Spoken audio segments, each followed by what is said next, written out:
Hi guys! Today we're going to be speaking with Adam Witt, otherwise known as Omnivorous Adam. He is a fantastic chef who has shared his cooking knowledge with the world via TikTok, Instagram, YouTube. He's got a website. He's a professional chef who does a lot of sort of private catering, and he records a lot of the work that he does and makes these phenomenally entertaining, really engaging, great cooking videos. And he's one of my favorite online chefs because he does a really great job of sort of mixing the complicated culinary aspects with some really fun, entertaining, cuts, and it's quick and engaging, and just I'm excited to talk to Adam. I just saw you join, so I'm gonna bring him in here, and we're gonna get going. So Should be a good one. Per usual, I'm going to mostly speak with Adam. I'll keep an eye on the comments. Hello, Adam. How you doing, man? Greetings, friend. What's up? Oh, let me put my headphones in, man. Oh yeah, I'm all over the yeah. place. How you doing? I'm good, dude. Enjoying life. Listen to the sounds of the leaf blowers outside, which means it's fall. But Excellent. It's a nice sound. It is. yeah, it drives me nuts sometimes. But it is what it Tell me is. about it when you're trying to voice things over. Yeah, yeah. I was Long gonna overs say, are have you not have you cool. had that experience where you're like sitting Many there and times. it's hard enough to try to like do a voiceover and not stumble over your words or like sound like an idiot, and suddenly there's this like just noise in the background. It's life. I live here in the city, so it's like when I'm trying to we do anything, I live right by this corner and everybody likes to honk just to make sure nobody's around there. So I'll have this like long paragraph that I'm reading off and I'm like, oh, this is flowing. This is going great. Then all of a sudden, beep, beep. And I'm like, oh, I Yeah. get so mad. Like you should see the things I say. I'm just glad nobody's recording that. I'm glad we're not live with that. So I What's was just good? telling people that I mean, and honestly, I hadn't looked at your YouTube necessarily. I'm mostly familiar with your stuff from TikTok and Instagram. And I was just peeking at your YouTube and I was like, holy cow, you have like so many more videos than I thought. And a lot of them are even more technical than I thought. Uh, Oh, and I guess I just wanted to say that I'm like really impressed by you as a chef. I oh, well, like I thank you, like the man. food you make. And I guess I'm curious, how did you get to be the amazing chef that you are? You want to give me like a quick, you don't need to give the whole story, just like quick rundown of No, like I mean, what did listen. you to get to, where you are? Like, You can have half a loaf or the whole thing. I mean, I can give you. I'll try to. Let's run it down. First off, thank you for the kind words. yeah. Super technical, amazing chef. Not really how I would think of myself personally, but again, I appreciate that. um, it's Well, actually pretty compared to crazy. the average college student who's just making like instant ramen, I think you're pretty technical. So, Yeah, well, thank you, man. Yeah, well, that's actually how it started, dude. Like, I really had no intent. It was never like a long childhood dream of mine. I wasn't in the back of the house slaving away, at the grill station since I was 15 years old. It wasn't really like that for me. I had sort of been in and out of restaurants like my entire life, but never really back of the house. Like I've been like a cashier at a deli counter. I've worked like I worked the grill at a concession stand. That little okay. summer types of jobs, high school types of jobs. Um, was never fully really into cooking until maybe about well, I was when I was a kid, but then there was a gap from when I was a kid cooking with my mom to maybe when I was about a sophomore in college when I realized I actually have to start getting good at this or I'm just not going to be able to feed myself well. And I'm just going to be eating these like Yeah. microwave things like everyone else. And it took some time. I was definitely still eating those microwave things like everyone else and still do from time to time. Yeah, But and I it had was, a similar experience in that, I cooked a bit as a kid and then I found like microwavable food and was like, oh, burritos and wings and all this crap. And I ate like Paseo the Lane, worst bro. food through high school. And I got to college and something was like, oh, my body can't keep eating this stuff. And I have to No, learn how to like fix a meal for myself that doesn't make me feel like crap afterwards. So, I feel that. Yeah. So, and people don't, you don't realize, like, I was lucky enough to have a mom who loved to cook, and on my mm, dad's side, they would get it done too. My parents are divorced, but so, anyways, I started messing around more with food and cooking, and it was kind of at this renaissance. This was probably back in like 2014, 2015, where like real food media, like good quality chef driven food media really started like emerging. hmm You know what I mean? Like I can imagine like the first show that really like kind of like sparked an interest with me and like maybe want to do what I do is Mind of a Chef. And it was on yes, Netflix. yep. Yeah, and So it's it's PBS. accessible. Yeah, it's Right. really good. It's a PBS show, but they actually put it on Netflix and I got to watch all these episodes I hadn't seen. And Nice.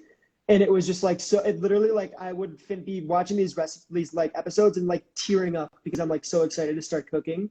And so I'm like, just like, oh my God, I can't wait to go like try like this technique that I just saw, this or that. And then I realized like, there's probably something here that I'm suppressing because I went to school at the University of Kansas for journalism. I graduated with a bachelor degree with a BOS in journalism. So I've sort of understood the power and the importance of media for a long time, but I didn't know that I really wanted to, go down this culinary road. So we'll get to that in a sec. But sorry, I'm dragging this out. No, it's all good, man. This is what I'm here for. I want to hear you. Yeah, right. I figured we just have a conversation. I'm the good drinking some stuff. coffee. I'm a little hyperactive right now. I would drink a beer, but I have to go into work. So I started doing that more and more. My friends started noticing, and of course, I'm cooking for all my boys. Like some people would come over. We'd have these little cool little fun dinner parties, make sushi, this and that. Then I graduated, and I was trying to figure out what I wanted to do, somewhere in between, teetering the line of like journalism and media and food cooking. Not really getting into that technical side too much of the actual cooking, but more so like trying to like write about it. So that was when I started looking for jobs, and I eventually, my friends, one of my best friend's sisters, who's become a very good friend of mine, she's out in LA. She was launching a food truck in Los Angeles. So, basically I graduate, I took a job as a dishwasher at this dope restaurant because I was thinking maybe, I'd want to work the line and stay there. Okay. Decided, I met some crazy people doing that job. Decided that I didn't want to do that anymore. So I moved back home from KU, from Lawrence, Kansas to Chicago. And from there, I've been with my girlfriend and I just started dating. I kind of like skipped back, drove west with my friend, couch surfed, worked there, had some crazy experiences, some stressful experiences, some awesome experiences for a couple months, give or take, helped her launch her business off. And it was that was kind of my in to realizing that I want to learn, that I probably do want to be working like technically with the food. But I come back home and I'm like, I can't be working, for minimum wage on a food truck. Like, I need to like get home and like try to like find like a real boy job, right? Kind of my parents are super supportive, but I was also kind of thinking like, maybe they were breathing down my neck a little bit. I was kind of breathing down my own neck a little bit. I wanted to start making some money. I wanted to like get my career going. So I did that, and I was working with this company, this vegan dip company that has since rebranded, but their name was Here, HERE, which is a lot of problems with that name in terms of SEO, but they were great people. All the while, so I'm doing all these odd jobs, right? I had taken jobs like waiting tables and serving, and all the while, my friend is my friend in working for this company here, and my friend, the one who I helped launch her food truck with, she says, "Hey, I'm working with a client now who is in Malibu and they vacation there in the summer, but they're looking for a full-time private chef. Back home in Chicago, they live close to where you're at now. Are you interested?" And I said no at first. I was like, no, I mean, like, that's amazing, but like, I don't really have any experience doing anything like that. Like I said, I don't come from like the deep restaurant world like that. I'm just going to try to like continue like finding, I think this position that I'm working in here is going to be lucrative or fruitful, and they're going to try to hire me. A week down the line, I'm thinking about it more and more. I'm like, man, this is like someone reaching their hand out, like someone from above, some energy reaching their hand up, like telling me like, you should probably do this. And I was like, no, I'm going to continue on. End up that company doesn't want to hire me. It turns out they had to hire some more senior level type person. So I basically was, they were like, you can keep working for us. And I told them I'm trying to find something a little more permanent. So I ended up like calling my friend. And I was like, man, Sam, I'm interested. She's a girl, Sammy. Sam, I'm interested in this. Like, could you like make the intro? And then she was like, yeah, can you FaceTime now? And I was like playing Call of Duty with my friends. I was like headset on, just like headset on. Like my dad's downstairs, like blasting football, like swearing at the TV. And I'm just like, yeah. Sure, why not? Like, I like toss a hoodie on and like I go outside and, go on a walk and talk to this woman. The first thing I'm FaceTiming with this woman, and she opens the FaceTime for me, and we're looking at each other, and she's like, ah! And I was like, what? And she's like, I had no idea you were going to be so young. And I was like, I don't know how to answer that one, but yes. I was just like, yes. But like, I don't know. And it ended up working out. Long story short, I cooked for her a couple of times. She liked my food. And then she just offered me a contract right then and there. And that was about 3 years ago. That's awesome. So I basically became this like, basically a private chef overnight with very little experience. Have come a very long way since. since that. Thank God, because I'm not sure how I got hired. And she's such a sweet woman. The whole family that I work for is just amazing, and it's been such an amazing opportunity to be able to like work with food, be able to pay my bills, save a little bit of money, and just work with food for a living. And Yeah. not coming from that world before, and just having to kind of like figured it out my own way. Also through a lot of awesome connections and a lot of great people helping me. Like shout out Whole Sam. I see a little thing down there. That's her Instagram account, Whole Sam. She's a kick-ass private chef in LA. She works with a ton of like A-list celebrities, and she really made that introduction. So I'm grateful for that. So that's kind of how I got to where I am now. Honestly, that's the long-winded version. No, that's awesome. I mean, I think it's interesting because like for people who don't know about the food world, working as a chef, although you see these people on Netflix and Minded a Chef and stuff, like working as a chef is hard. Being a line cook is really difficult. You get minimum wage, you don't get sick days, you're expected to be there like 12 hours a day. There's a culture of like drinking and fraternity like behavior. Yeah, it's something that people do when they're young and they tend to burn out. And most professional chefs I know, even when they worked in the highest end fine dining restaurants, burnt out at some point. And there's not like for servers, I think front of house, you can get up to a point of earning a lot of money to be a sort of a fancy sommelier server kind of guy. But generally as a chef, you're not going to get to that level of recognition up until you either own your own restaurant or you've like quit the culinary world and gone off to be a, celebrity chef kind of thing. So the fact that you were able to do this as a fairly young person and give yourself this amazing cocoon almost to like mature as a chef and mature as a food person, mature as a communicator, and just let's call you a public figure, a derp. Yeah, I mean that's another thing. I love your channel. Is like if you guys don't know Adam's videos, pretty much everyone ends with that fart noise, which for better or worse. I was going to ask you because I feel like the thing that I haven't necessarily done with any of my videos is I don't have like a signature like I love you kind of thing that Sonny does, or your little fart thing, or everybody has their little thing, and I don't know what my thing is yet, but I'll figure it out someday. Maybe I'll just like squeeze a mushroom. Dude, if you squeeze mushrooms, I would be into that. Just like one of those like ooey exploding mushrooms every time. I mean, shit. There's an idea. Well, I've been working on. I started like this isn't something I ever really thought I'd get into, but like mushroom ASMR. Because like when I think of ASMR, I think of like the weird videos of people like whispering in a microphone and like making like weird noises, or like eating something in a really gross way, and I'm like, oh, that like really skews me out. I don't feel comfortable with that. But what I found out is like people really dig videos of me like slicing mushrooms up and patting boletes and stuff like that, and so I've doing more of that, but it's again, it's a learning experience. I'm sort of, I don't have a background. Like for me, I got a undergrad in biochem, got really into home brewing while I was in college. And I did a lot of cooking too. I've been cooking for a long time. And I see you whipping it up in there. You make some great stuff, man. I like to mess around. I mean, I watched that Mind of a Chef. Those early episodes of Mind of the Chef were really interesting because they had Harold McGee on them. And he's a big a young Chang. Young a slightly Chang. Lighter, slightly slimmer David Chang. Slightly slimmer, still kind of chunky, but yeah.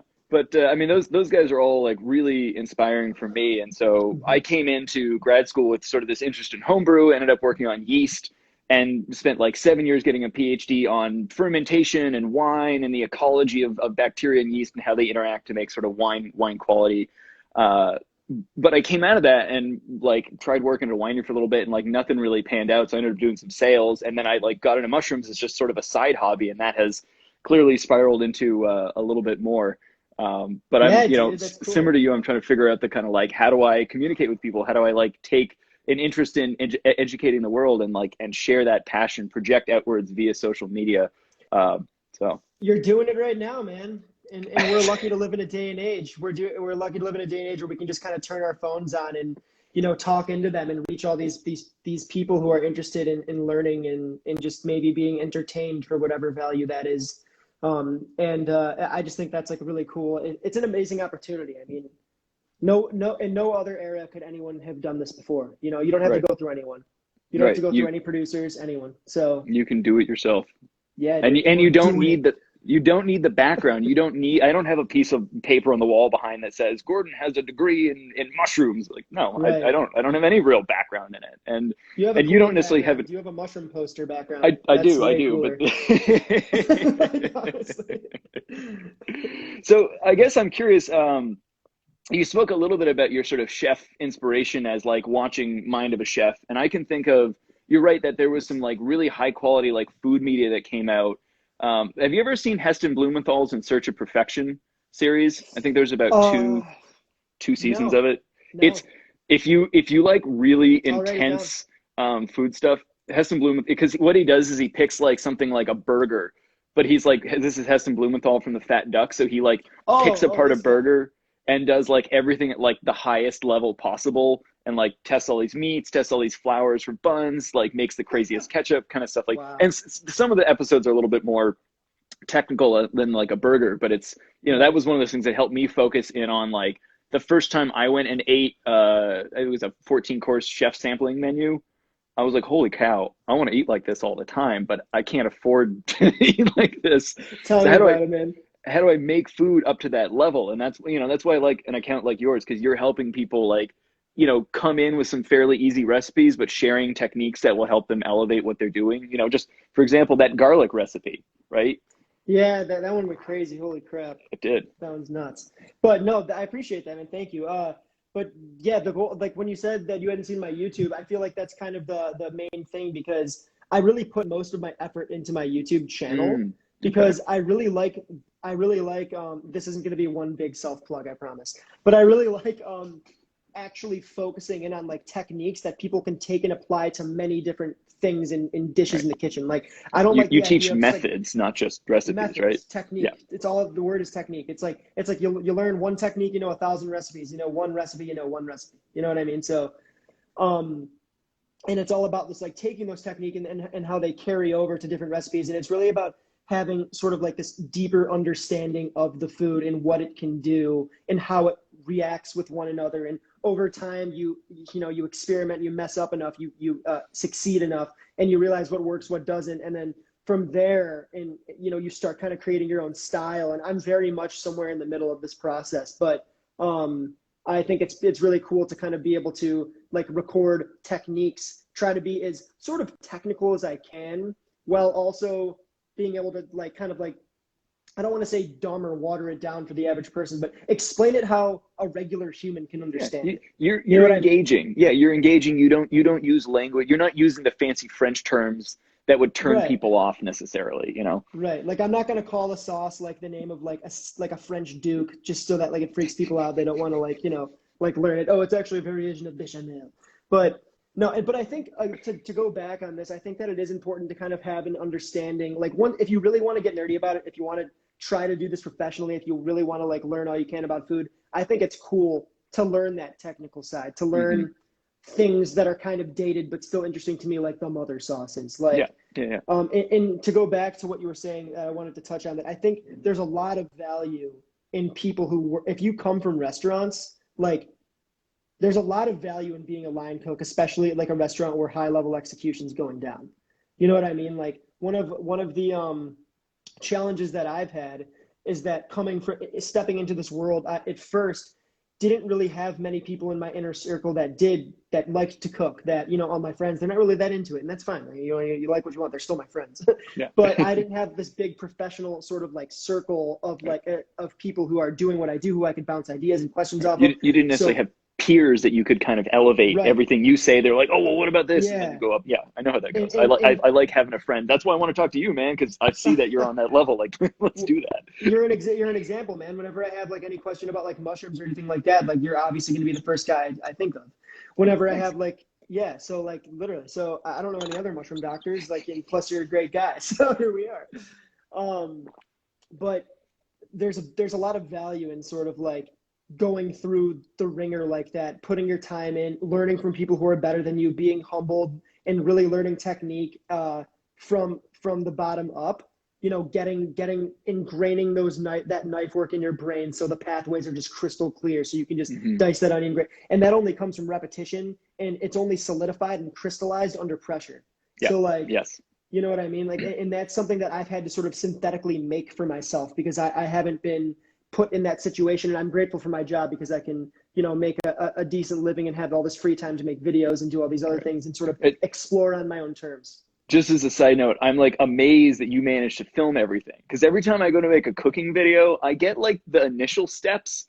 But when it comes down to like me actually assembling the dish, I'm like, I'm cooking two hands. I'm like in the process. And then I go back to make a video. I'm like, oh crap, I missed all like the most interesting parts of cooking because I was like trying to record. And so like, I'm amazed that you are able to actually capture every single sequence of what you're doing. Because it's hard. You put yourself under that pressure to get a dish done, and like for me, I have to be totally focused. Otherwise, the food suffers. Or like I cut myself the other week because I was trying to make a cooking video and I was like not 100% present, and I like right through the finger. So that'll happen, man. You just gotta have the Band-Aids at the ready, and the finger condoms too. Those things are great. But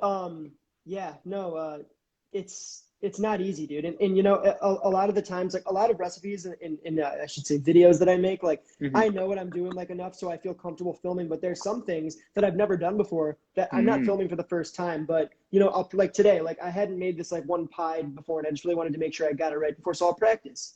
And I go through some food and I screw up and I'll practice a couple of times, but then I know when it's like crunch time and I need to film it and I need to be running all over the place with my camera to get these angles on top of making sure like the timing's right, I'll have a better idea and understanding of that, which I couldn't have done unless like you go and you practice. Dude, I mess up all the time. Like I cut myself a lot. Like people are like, I thought you were a chef, you're burning yourself. And it's like, dude, yeah, chefs burn themselves and cut themselves. Look at any chef's forearm. I guarantee you there will be oven burns at regular. Yeah, like it's almost like you squint your eyes and wonder like if they're not there. You're like, all right, do you work with food? Like, I don't know. Don't trust that skinny chef, you know. yeah. Except there's a lot of great skinny chefs. At least they should have burns on their arms then, you know. Yeah, don't trust an unburned chef. Can we start that? Let's start that. I think that so I've just like that's been something that coming from doing something that I do where it's like I've kind of come in this world like on my own. Just try to like emulate that. I'm trying to like absorb.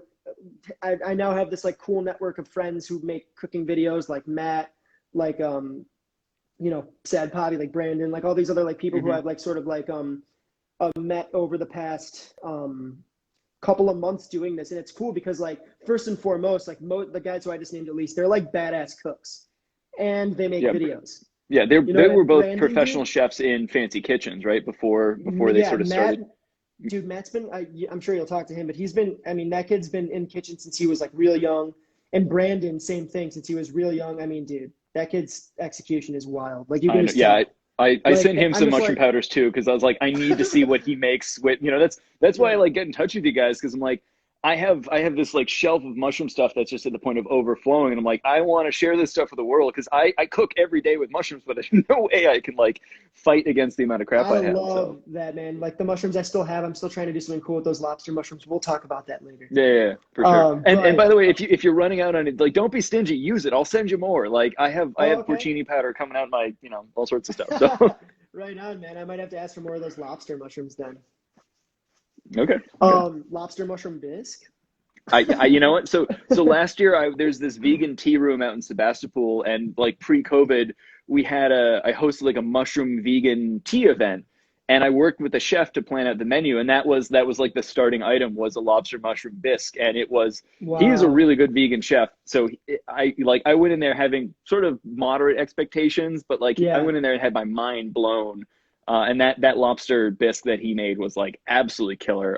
I still got to ask him exactly how he did that because I'm not sure what he did, but it was phenomenal. So I need to ask him before you and make a video about it. No, but that was my idea. But yeah, your mushroom powders are awesome, man. Man, I kind of forgot. You were talking about Matt and Brandon, and I guess because I wanted to ask you about what has your experience been with that online community and finding those peers that you were talking about, Dude, it's been great. And like before that too, like I had met some people who were just through other friends and people who do this, I've been able to sort of meet people who work with food, whether they make videos or not. And it's cool because like, for example, like I just connected with this like chef that I've admired for a while. He used to be at this restaurant called Blackbird, which is a legendary place here in Chicago. I've heard of that. And then I have two other friends who are, they just do cool stuff. They've worked in these super high, you know, like I'm lucky to live in a city like this where it's like, I mean, you're out in Napa, you know how it is. Like there's just like a lot of really talented people out here doing some crazy stuff.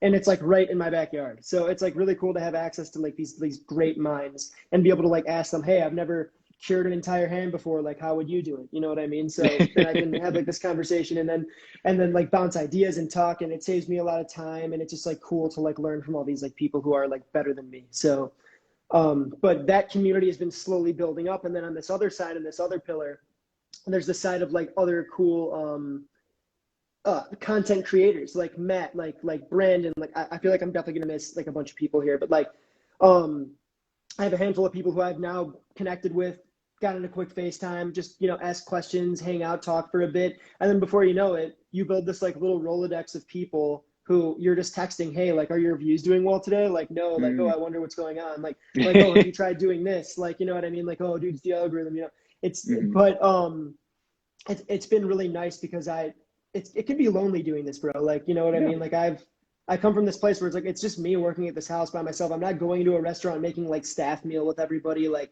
playing pranks on whomever. Like, you know, I make sure to FaceTime my friends, and like, I pretty much like, I get energy from other people. So I really make that a big point in my day, and sort of doing what I do. And it's made me like a lot happier too. Like having this like community of people who I like respect and like from the video creation side and the food side. Yeah. It's really cool because I'm so new to this, dude. Like I just started doing this stuff, and these people have been doing it for a long time. So, I mean, I feel sort of similarly because I jumped in this mushroom stuff fairly recently. I only started my account like 3 years ago or something like that. And I was amazed by how quickly I found community online. Because when I started it, I was living in New Zealand and I didn't know anyone there. Whoa. And I had all these mushroom photos, and suddenly I had people that were giving me advice. And then when I came back, it transitioned into actually getting to meet some of these people in real life, and like made a bunch of mushroom friends up in Portland and like across the country. Friends. Yeah, we have a network of mush friends, and like, and occasionally, you know, That's again, awesome. pre-COVID, we would like get together and have like, you know, weekends we go look for stuff. And it's a similar kind of thing where I like, especially right now, I feel super isolated. I'm home all the time. And that's part of why I started this thing, is like, you know, let me talk to the people that I want to create that community with. And for me, I want to do it with mushroom people, but with chefs, with scientists, you know, with anyone who sort of fits under the umbrella of stuff that I'm interested in, and just trying to, I think, especially in this day and age of the Rona, like, why not create a digital community? You know, it's been amazing in some ways to have people be like, oh, I'm so sad we can't have these meetings anymore. And you're like, yeah, it sucks we can't have those monthly meetings, but holy crap, we're doing it online. And now it's not limited to people who can drive to the meeting. Now it's anyone in the world could potentially join this. Yeah. And in some ways, it makes your community so much broader, so much wider, and you can cast a much wider net. And you can potentially be more selective too, because you can choose people like you. I'm really into what you're doing, instead of, you know, having to depend on people that are just nearby. But it's really cool how we've been able to use social media to build that community and kind of refine your interests. And I don't know, I'm so stoked on the fact that there's like people out there making the cooking videos especially on like TikTok and YouTube and stuff like that. And I see them and I'm like, I could make food that good, but I am not that good of a recorder and an editor and a, you know, presenter kind of thing. So I'm happy to just watch you guys, you know, run away with it. But hey man, keep trying. That's the only way that you're going to be able to figure it out. You just got to keep doing it. I'll keep getting rich. I got myself some things to record, but again, like, you know, one day I was trying to record and like sliced through my finger. I was like, I should focus on the cooking. That's annoying, but that also happens, you know. So I want to ask you. Thank you. I want to ask you about the 20-pound turkey in the room. We've got Thanksgiving coming up, and you did a video the other day about stuffing, which was a great stuffing video. And what I liked about that video is you were really talking throughout about how stuffing is very interchangeable. And again, you were focusing on stuffing as a technique, as a method. And as I was watching it, I was laughing because I often, you know, when I've been making different dishes, I made like gumbo like last Sunday. It was the first time I'd ever really made gumbo from scratch. It looks great, by the way. Thank you. And it was a good one. It was the first time I'd ever sat down and browned the whole roux and the Holy Trinity and all the blah, blah, blah. But I was doing it and I was like, I'm basically making gravy. Like, gumbo is just a savory, big savory gravy, and I love it because I honestly like gravy is pretty much my favorite food. You give me biscuits and some gravy, doesn't matter That's what awesome. the context is. You can chop and change the ingredients and stuff because again, it's sort of a method. And it got me thinking. Stuffing is basically just bread pudding, and a Pretty lot of much. people. It's a Yeah. savory bread pudding, and I freaking love bread pudding. I do some Hmm. iterations of like leeks and artichoke hearts and feta and spinach. And in college I was at UC Santa Cruz, and my friends would go to this climbing gym which was right beside a bakery.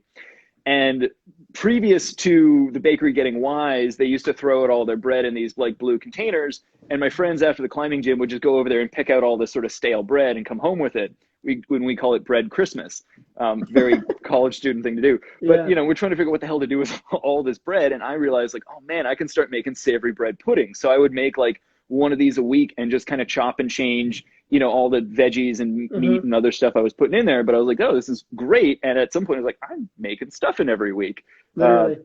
and that's what I saw you do. So I thought it was cool to watch you really focus on the technique of it and then allow people to like get creative.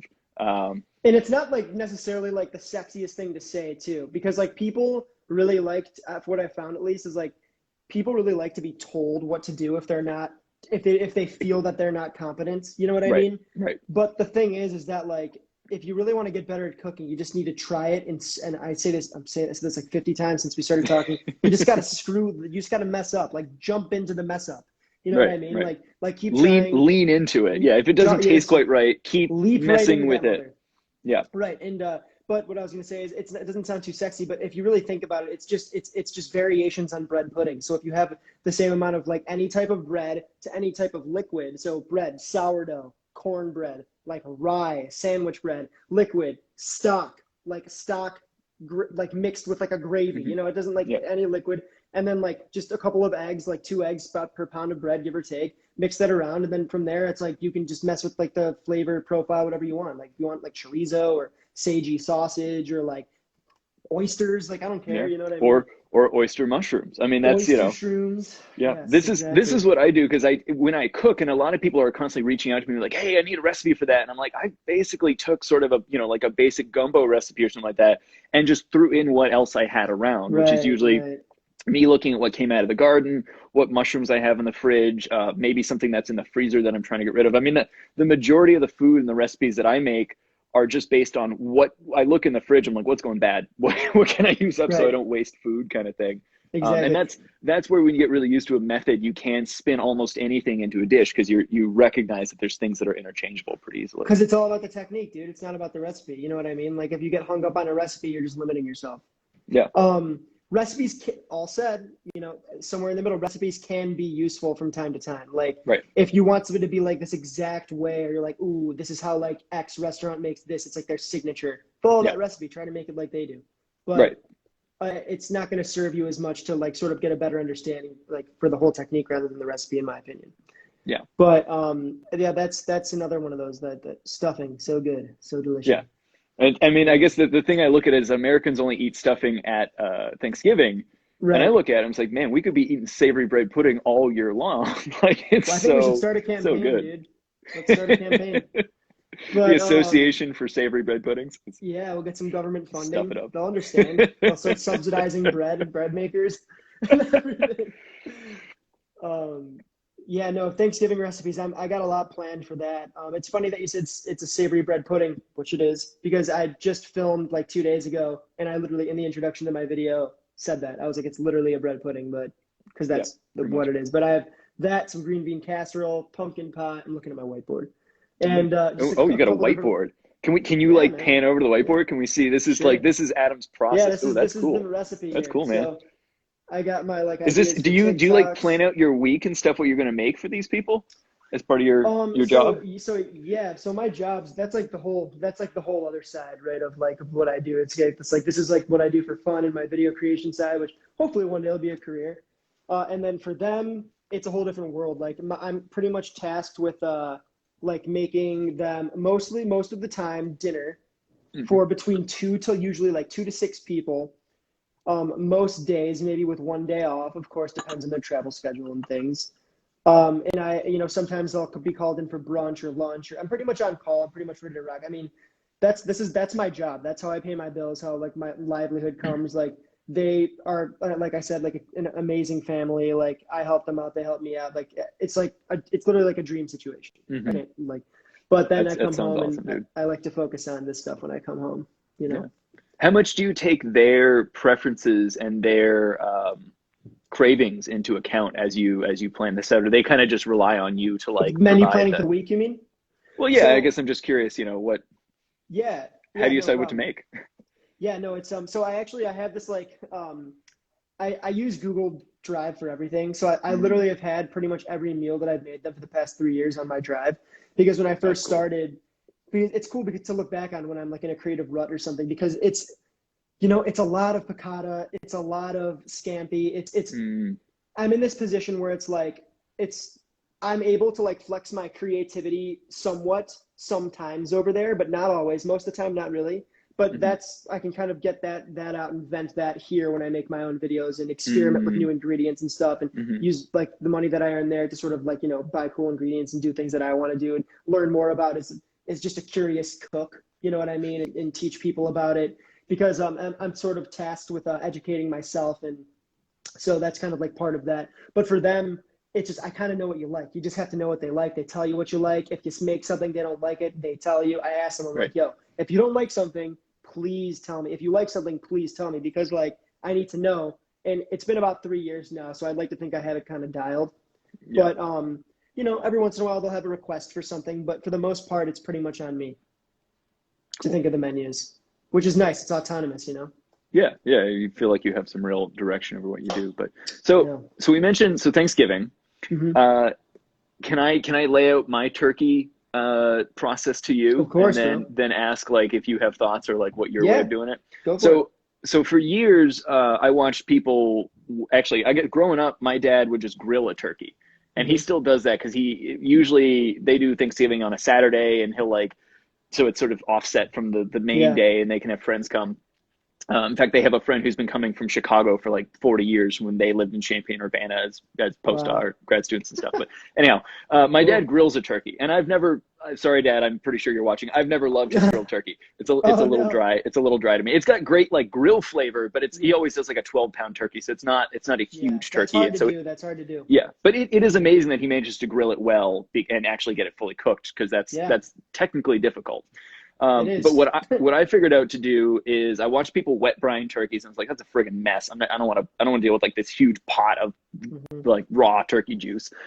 So I got turned on to dry brining, and I absolutely love dry brining because basically I just take a turkey, a couple cups of salt, mix in whatever I want, and I've done like Indian and Mexican and like different. You change the spices and the herbs out. Usually for Thanksgiving, I just do like black peppercorn, lemon peel, sage, rosemary, standard sort of Yeah. thyme stuff. Hmm. And you mix that all up, and then you just take this turkey and throw it in a trash bag and just throw that salt mixture all over that sucker. And I usually, let that go for about 2, 3 days, flip it a couple of times, and then I'll take it out, let it dry off, and I shingle the whole breast with bacon. And Wow. then I'll put it in at like 450 for about 45 minutes, and then pull the bacon off, and then put it back in at like 375 and just let it coast for another hour and a half or so. And that's for the sort of 16-pound turkey range. That's worked really, really well to get a super, super juicy, super moist turkey. But I'm sort of curious, like, so that's something I've refined over like many years and have with a lot of feedback too. But do you have a turkey method that you kind of stand by? Yeah, sort of. So yeah, I do. I don't. I like to keep it pretty bare bones. And yes, I'm also a big fan of the dry brine because especially during Thanksgiving, real estate in your fridge is very Yes, precious. yes. I can't be having a 5 gallon Cambro just like taking up like the bottom entire part of my fridge. Lucky for me, where I work, they have 2 fridges, but still, it would still take up too much time. Again, it's like it's not very sanitary, um, at least at home. And so what I like to do is I'll basically just like I'll grab a ton of salt. I'll salt that all over. I'll just salt the entire turkey, just making sure to really get in its crevices. Um, Generally, I just pretty much let the salt do its thing. I keep it on a rack and I let it chill in the fridge for like 2 days. I want that Oh, so skin you super dry dry. brine uncovered. Yes, yes, Yeah. Okay. So, uncovered. you really, really get the crispy skin. Yeah. Yeah, To anyone who wants crispy skin, dry your who poultry doesn't? in cool, dry, good air Hmm. circulation. Yeah. Exactly. Same So with you just duck. Same have with anything. Yeah. any poultry. Like I do it so all the chickens I make, if of course when I can anticipate that I'm making a chicken, right? Because I like to let it sit for at least a day. With Thanksgiving with turkeys, I'll let it sit in there for maybe 2 days uncovered, Impressive. completely salted out. Hmm. From there, I will generally I'll hit it with a glaze. I'll do like a Mm. sherry reduction or something, Okay. Mm. like maybe with like some maple syrup or something, and I'll pop some sherry in there, and then reduce that down. Go ahead. You said maple syrup. I think I sent you some candy cat Oh powder. yeah, the candy cap. That would So be really so good. if just when you're doing maple syrup, put a little spoonful of candy cat powder in there for a little extra maple boost. That would be fucking those things smell so amazing, dude. I still Yeah. gotta I yeah.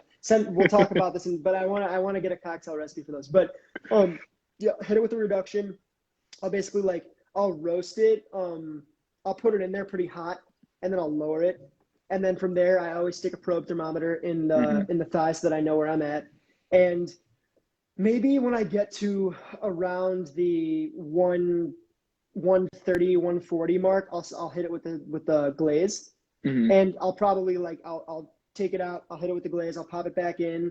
It gets a little closer to being done, and maybe I'll hit it one more time, pop it back in, and then um by that time you take it out, and of course I'm not gonna like reuse that brush, but like it's pretty solid. It's this browned. It looks like it just came out of like a really really like great tanning bed. You know what I mean? Like as you can tell, I've never tanned once in my life. But Yeah. if you put a turkey in a tanning, yeah, if you put a turkey in your tanning bed, that's what it would look like, 100%. This is scientific. I like it.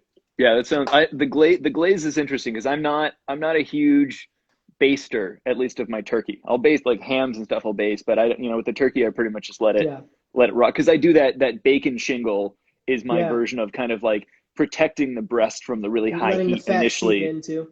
Exactly. And then, I usually, instead of using a roasting rack, I'll just use a bunch of like root vegetables and kind of perch them up on top. So then you have a bunch of like, Yeah, fond in the bottom of the pan that's really good yeah. and stuff like And that. So, you could always like I usually do mine in a big sheet pan with a rack, and you could hit that with a little bit of wine or something and deglaze that, hmm put it in the gravy if yeah, you want.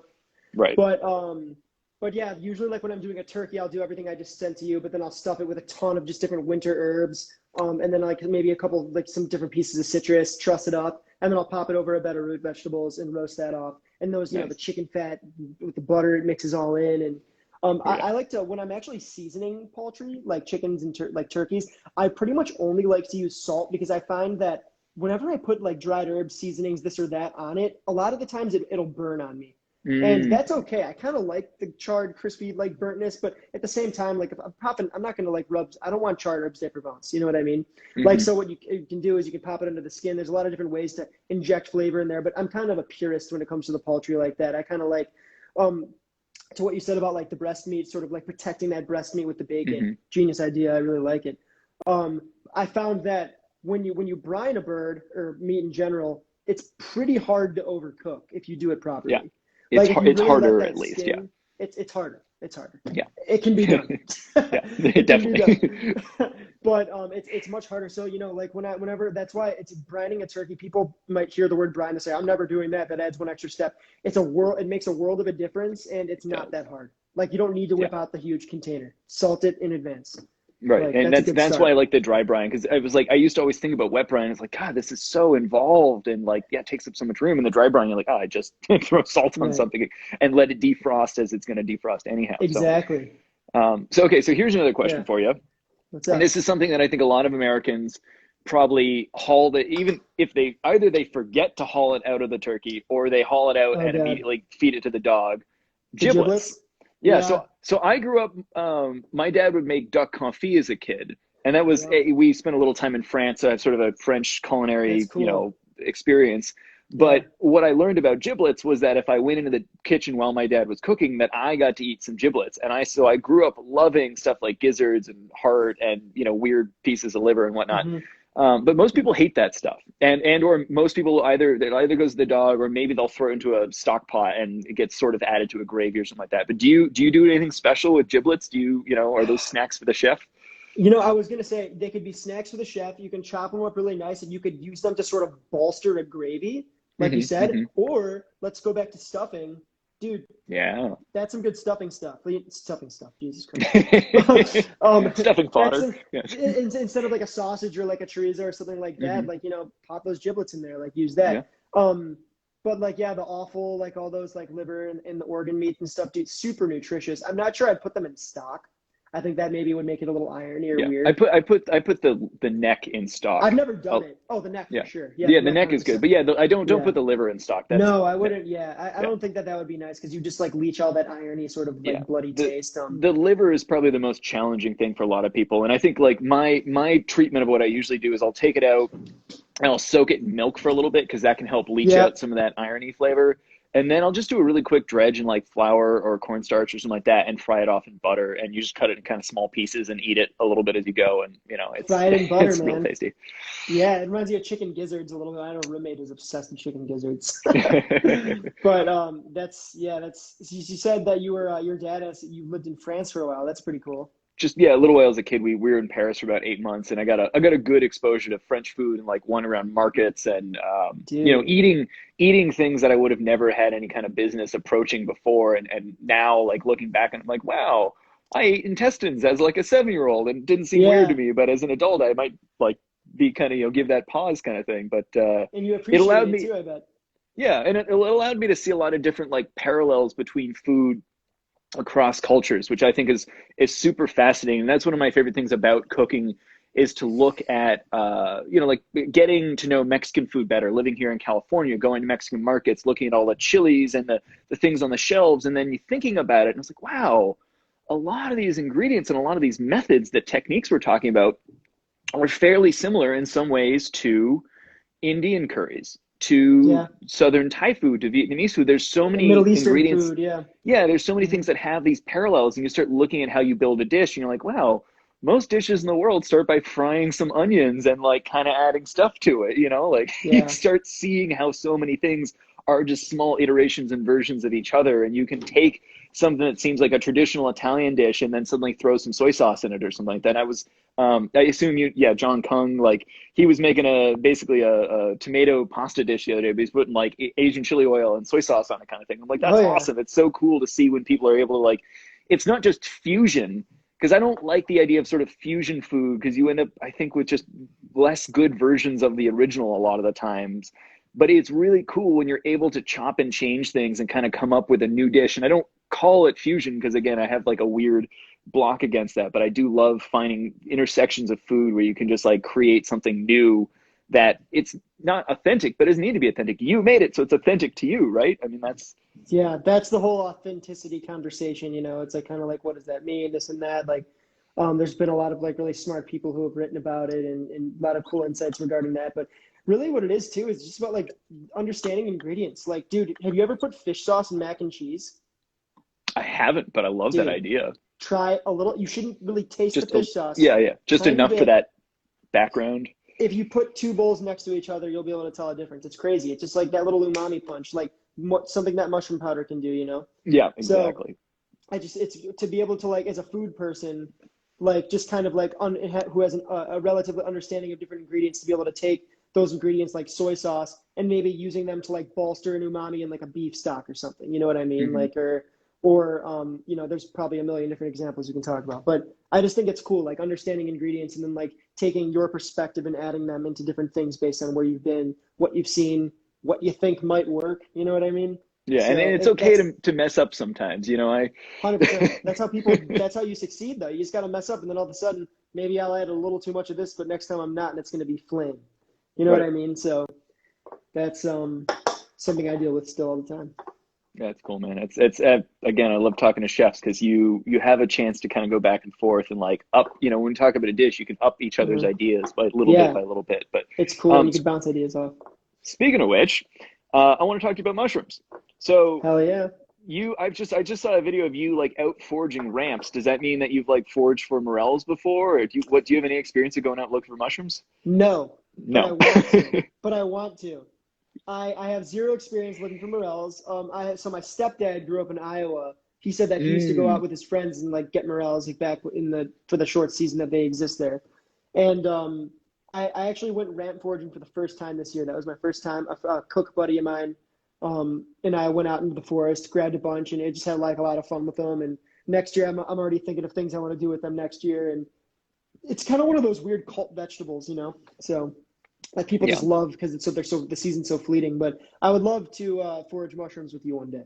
Yeah, man, if you ever make it out to California, definitely let me know. I mean, our season in California, we're cool. It's cool because you have a winter season that's kind of out on the coast, and then it transitions to like a spring season up in the mountains with a snowmelt. Hmm. And so there's a lot of different habitats you can explore in California. And granted, I have to drive like 2 or 3 hours to get through a lot of these places, but it's Hmm. still It's drivable. in within reach. Yeah, Yeah. exactly. Which I think a lot of places in the country, you look around, you're like, oh, I'm surrounded by desert. Or, you know, the one thing I will say is I think a lot of people are like, there's no mushrooms where I live. And I was like, no, I guarantee you there's mushrooms.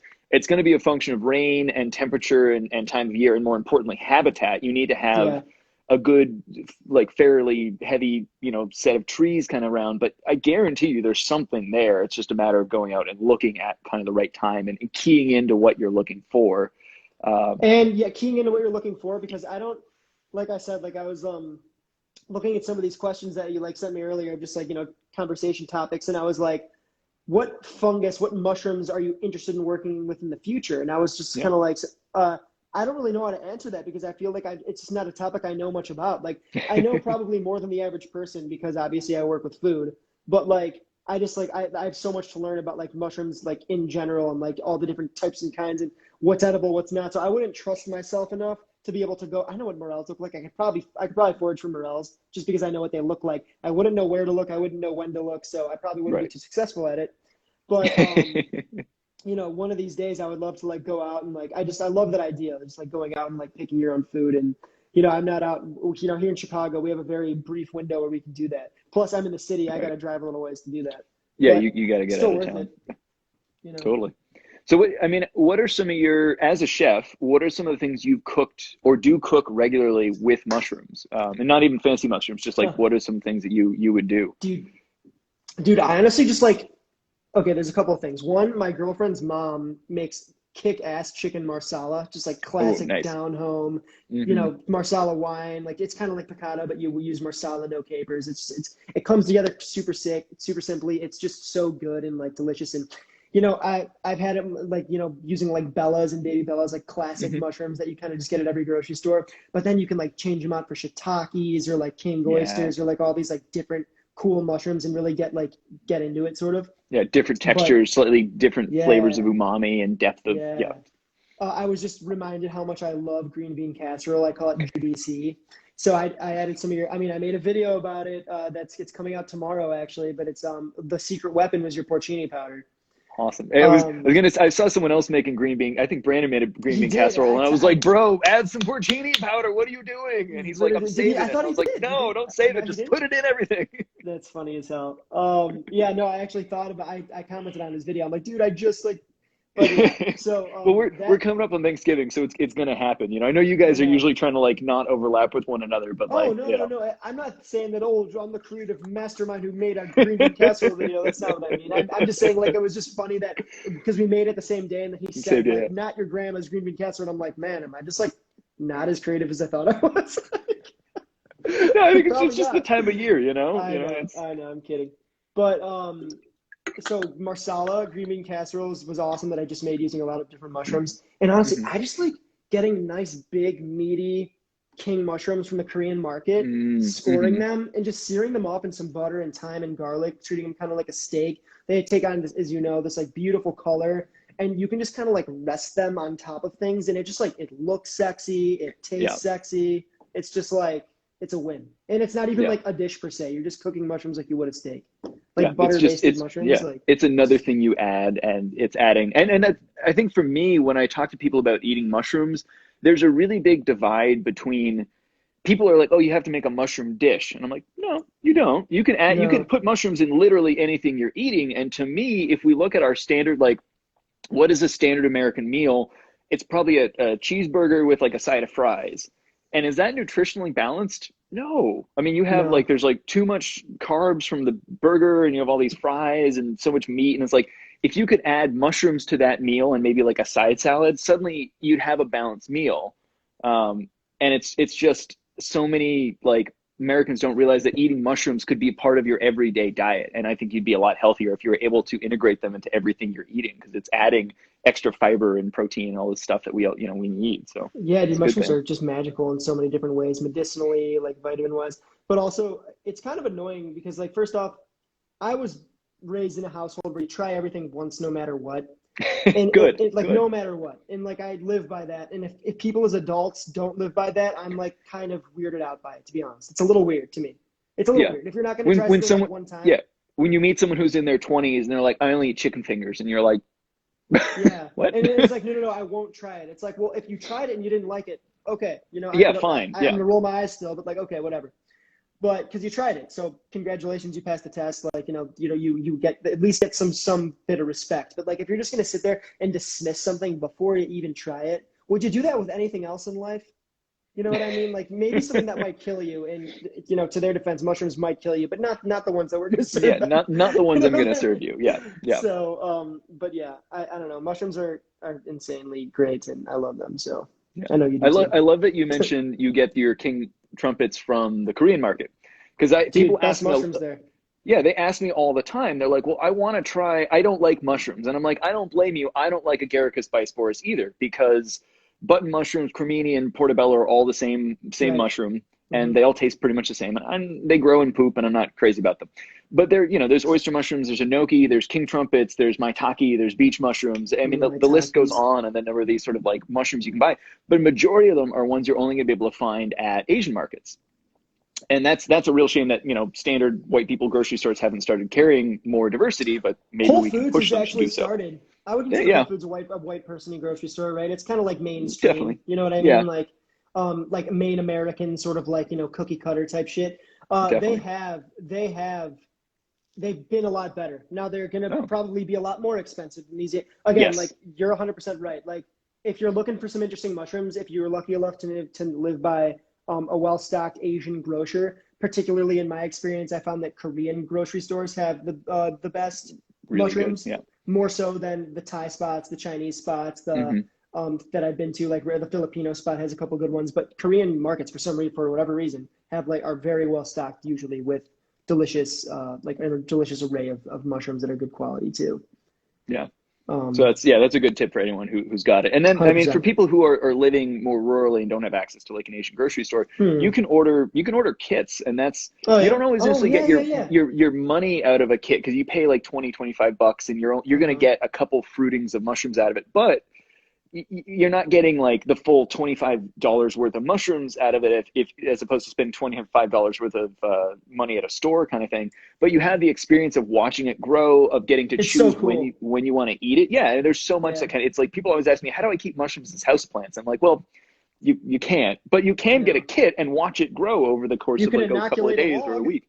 Yeah, exactly. You can do that. I mean, I have stuff in the backyard where it's a kiddie pool full of wood chips, and I sprinkled on some mushroom spawn, and I was able to get mushrooms out of it. So it is pretty easy to do some of the That's stuff at awesome. home. You should do a video on that, dude. You should do a I YouTube video on that for real. I'll put it on you. I've made them on TikTok. I'll put them on YouTube too. I'm still Oh, trying to figure out that how transition awesome. between like Instagram and TikTok, and like It's the attention exhausting, span. bro.